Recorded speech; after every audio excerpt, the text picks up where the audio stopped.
Ce programme vous est offert par Airtel Money. Motete Fat.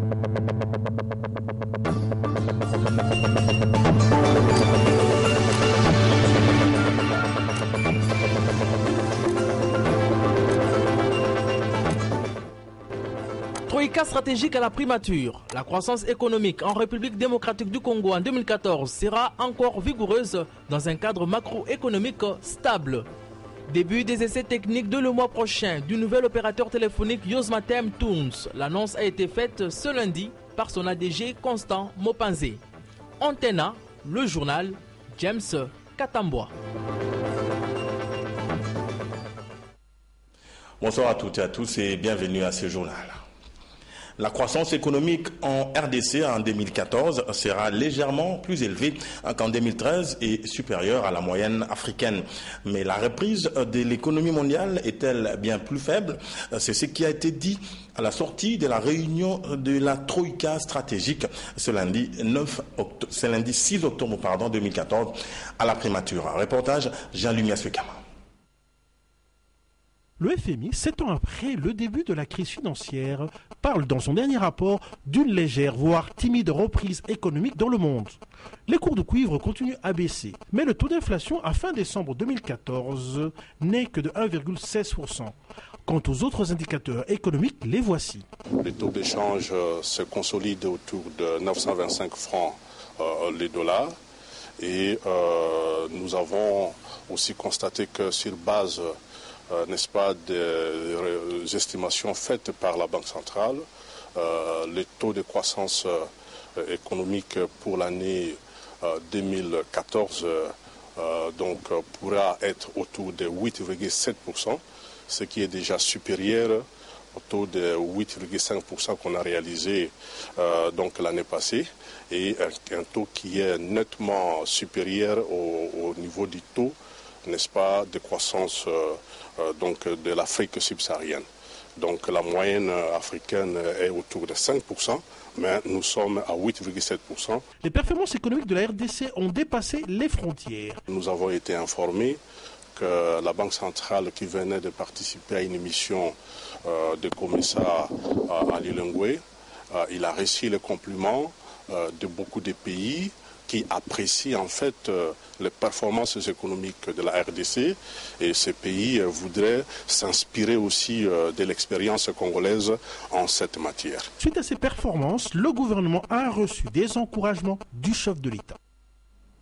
En marge de la 69e session de l'Assemblée générale des Nations Unies qui s'est tenue à New York, la ministre du genre, Geneviève Inagossi, a participé à la 7e conférence mondiale de l'autisme animée par Ban Sun-tak, épouse du secrétaire général des Nations Unies, Ban Ki-moon.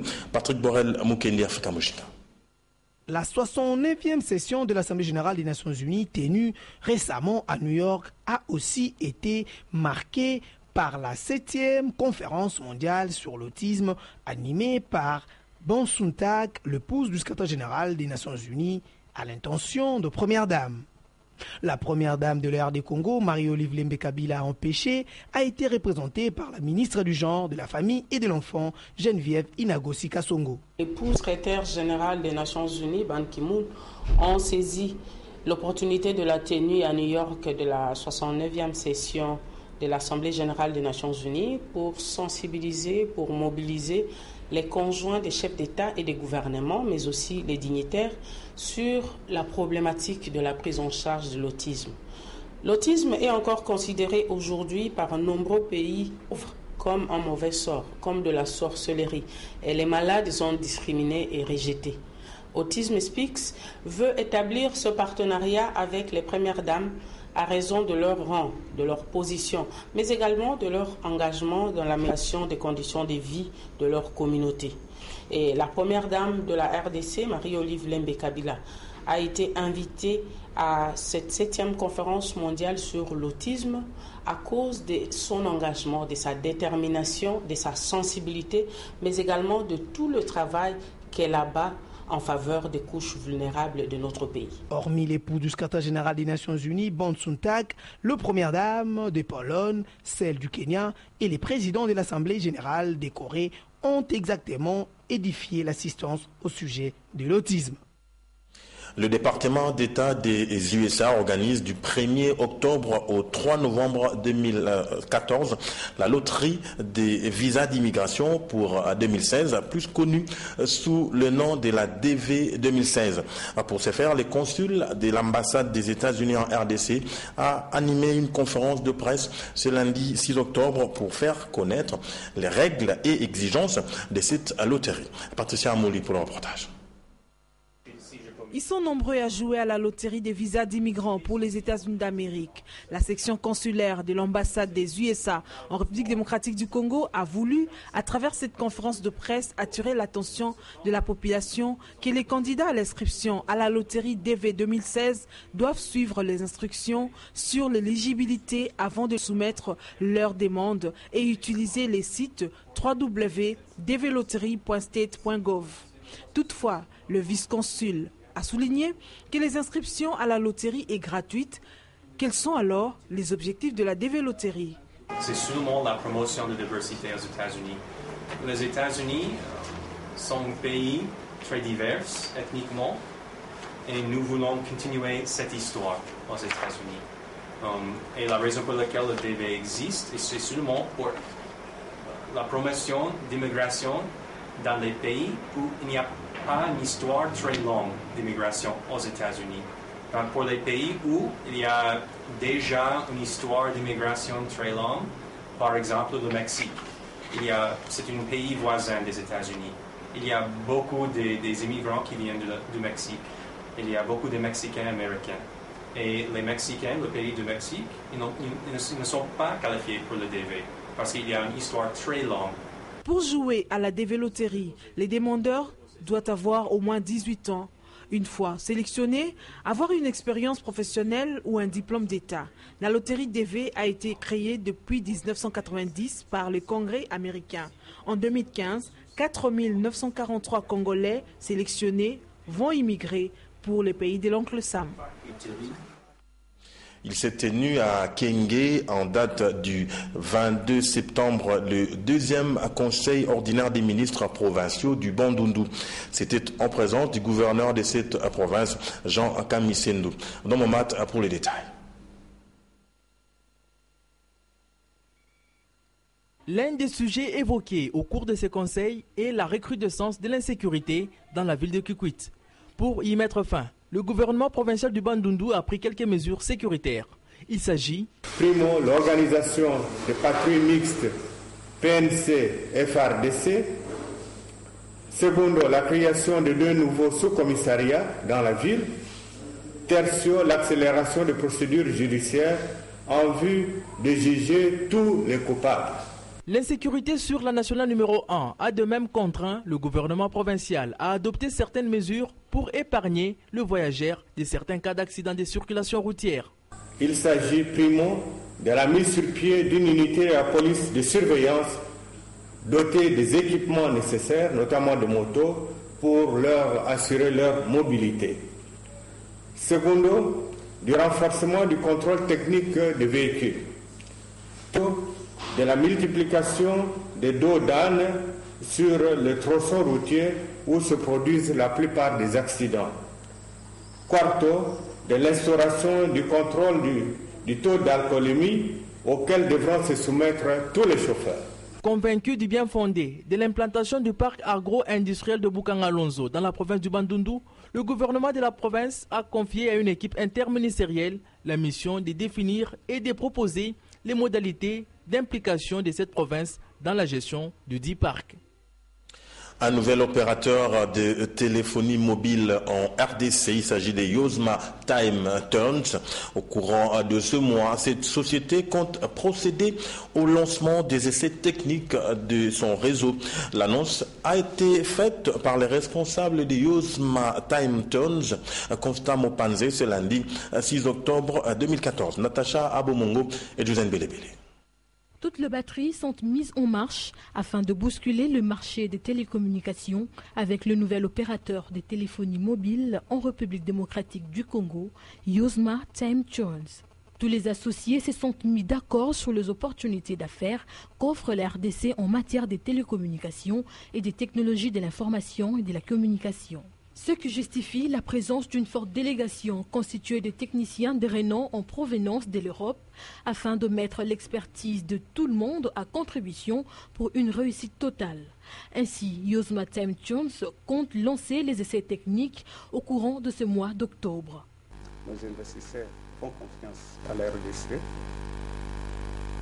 grâce à la vision du chef de l'État, M. Joseph Kabila Kabange, et à la volonté de son gouvernement, conduit par M. le Premier ministre Augustin Matata, la CENI, le climat des affaires en RDC. Raison pour laquelle nos investisseurs ont en train de mobiliser les moyens nécessaires afin d'avoir en RDC son réseau tel que prévu par les autorités du pays. Notre switch central est presque prêt. Dans le site, les travaux sont en train d'être finalisés. Tous les staffs techniques sont sur place. Les essais techniques vont débuter au courant de ce mois d'octobre 2014. Quant à la qualité, Constant Mopandé, responsable à Yozma Time Turns, assure les abonnés n'auront rien à se plaindre car il s'agit là d'un investissement sérieux en matériel tenant compte de failles de la concurrence. On va servir la population congolaise en donnant un bon service de qualité. Au mois de septembre passé, nous venons de payer pour les comptes du Trésor public la troisième tranche de 5 62 500 $ américains. Il a également remercié le gouvernement pour les efforts consentis dans ce projet du nouveau réseau mobile YTT. Son Excellence, Monsieur le chef de l'État, pour son soutien au groupe Time Turns, et je dois aussi adresser sincèrement mes remerciements au Premier ministre, chef du gouvernement, au ministre des PTT, et au ministre des Finances ainsi qu'à la DGRAD et à la PTC pour leur soutien. Avec un matériel haut de gamme aux normes internationales, Yozma Time Turns n'est pas loin de l'objectif. Presque au bout du tunnel, l'endurance finit toujours par payer. L'entreprise Vlisco a procédé le week-end à la présentation de sa nouvelle collection Splendeur. C'était à l'occasion de la clôture de sa campagne Connaissance du style. La cérémonie s'est déroulée à l'hôtel Béatrice, situé à la place Gare Centrale, dans la commune de La Gombe. Nadia Koulemfouka et Josène Belebele. C'est dans le but d'aider ses consommateurs à connaître le vrai du faux que l'entreprise Vlisco a lancé depuis le 5 septembre 2014 la campagne dénommée Connaisseuse du style. À l'occasion de la clôture de la dite campagne, Vlisco a organisé une soirée haute en couleurs devant sa clientèle pour justement aider celle-ci à identifier le vrai Vlisco du faux. Et nous avons voulu lancer cette campagne pour remettre en valeur l'authenticité, le vrai, l'original, pour permettre à la population de bien faire la différence entre le vrai du faux. Aujourd'hui, les clients sont quelquefois un peu abusés parce qu'ils n'ont pas des références en termes de connaissance de la qualité et des éléments de différenciation entre un pagne original et un pagne contrefait. Un autre moment fort de la soirée, c'était la présentation de la dernière année de Vlisco Splendeur, qui a été mise en avant-premier lors du défilé de mode organisé sur place à l'hôtel Béatrice, situé à la gare centrale. Les invités de Vlisco ont pu découvrir également l'exposition du stand Vlisco, fait en partenariat avec les 18 stylistes choisis pour présenter les produits Vlisco, en apportant une valeur ajoutée des produits by Vlisco par leur expertise de la main. Une bonne occasion pour ces stylistes de se faire connaître. Coup de chapeau une fois de plus encore à Vlisco Congo qui participe efficacement à la promotion des stylistes modélistes locaux que nous sommes. Et pour preuve, ce genre de campagne qui permettent non seulement l'aspect créatif, c'est-à-dire qu'on puisse découvrir ce que font les stylistes congolais, mais qui leur permettent aussi de vendre à travers ce genre d'exposition, parce qu'au fait, ce que nous recherchons, c'est évidemment aussi arriver à asseoir nos marques respectives. Cette campagne a donné l'occasion à la clientèle de Vlisco de faire les bons choix face à un marché rempli de contrefaçons. Pour finir en beauté, la vente était aussi de la partie. Par manque d'eau, les habitants des Niragongo, à 50 km de Goma, recourent à la sève des bananiers pour apaiser leur soif. C'est ce que nous dit notre correspondant à Goma, Pascal Moulegua.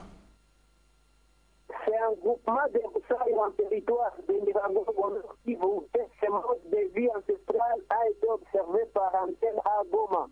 Des habitants de cette entité à 15 km au nord de la ville de Goma manquent de fonds messieurs pour s'approvisionner en eau liquide perceptible d'une quelconque consommation ménagère. Or, eau de pluie qui jaillit rarement ces eaux sèches, les citoyens congolais se donnent à l'extraction de la sève de bananiers qui consomment les pommes eau potable. Le chef du groupement des Roussailles au juin a révélé que ces administrés font parfois plus de 14 km dans l'optique de s'approvisionner en eau potable dans des quartiers périphériques de la ville de Goma. Germain Witse s'est dit du fait qu'il ne s'observe aucun mécanisme de la part du gouvernement provincial pour pallier à ces inaudibles remontées d'esprit. Rappelons toutefois que le territoire de la Bongo est le seul territoire dépourvu de cours d'eau dans la province du Nord Kivu, suite notamment à de nombreuses éruptions volcaniques durant des décennies passées qui ont ravagé rivières et autres cours d'eau dans ce territoire. Goma, Pascal Moulegua, Antenne A. Restons encore un tout petit peu à Goma pour prendre cette actualité. 3 personnes sont décédées, 2 sont portées disparues et 8 autres ont été grièvement blessées au cours d'une forte pluie qui s'est abattue samedi 4 octobre dans 4 localités du groupement à Bouéné Mama à 50 km à l'ouest de Goma au nord Kivu. Les villages Nyamubinga et Kiabondo situés dans la zone de relief accidenté sur les pentes surplombant les lacs Kivu sont les plus touchés par cette catastrophe naturelle. De même, on signale à Kalemi, au Katanga, des nombreux dégâts matériels après les pluies diluviennes qui se sont abattues hier dimanche sur la ville. Réunis hier dimanche dans la paroisse Sacré-Cœur à la Gombe, les ressortissants et personnalités des 2 Kivu ont tenu à honorer la mémoire des 3 de leurs évêques décédés pour la bonne cause. Et si tout va bien, avant la fin de ce journal, nous aurons cette information en images. Après 48 ans d'existence, le temple de l'église kimbanguiste de Matete vient d'inaugurer la première résidence réservée aux pasteurs en exercice. La cérémonie a eu lieu le 5 octobre 2014. Patrick Borel, Mukendi et Guima aussi.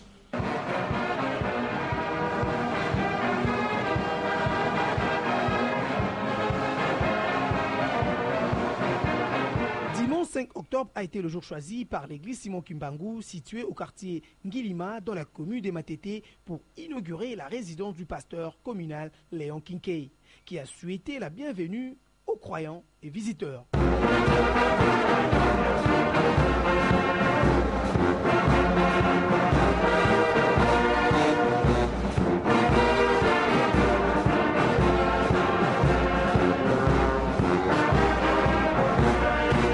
Son introduction a été accueillie par une ovation prolongée et enthousiaste, en reconnaissance de son rôle déterminant dans la construction de ces nouveaux bâtiments. Le premier depuis la coupure du ruban symbolique par le feu Désiré Mobutu en 1966. Léon Kinkei a dit merci à tous ceux qui ont participé à la construction de cette maison. Nous avons un slogan, Matete Matescalier. On a fait un pas de plus à Matete. Moi je n'ai pas des actions. nous soutenons les actions des chefs spirituels. Le bourgmestre de la commune de Matete, Bailonga Ibene, a félicité les membres de cette église. J'ai été émerveillé, très ému pour la façon dont ils ont prêché, la façon dont le message de Dieu a été passé. Toutes nos excuses pour ces petits désagréments techniques. Juste le temps pour moi de prendre cette brève. Les députés nationaux de l'opposition menacent de saisir la justice pour rétablir la vérité sur l'enveloppe allouée à l'opposition. Cela fait suite à la réponse du ministre délégué aux Finances, Patrick Kitebi, qui, de l'avis de ses députés, n'a non seulement pas répondu, mais il n'a même pas effleuré la question lors de sa réplique aux préoccupations soulevées par les députés lors du débat général. L'heure est à présent pour nous de vous passer cette revue de presse dans une sélection et un commentaire de Sylvie Fortuné-Mboula.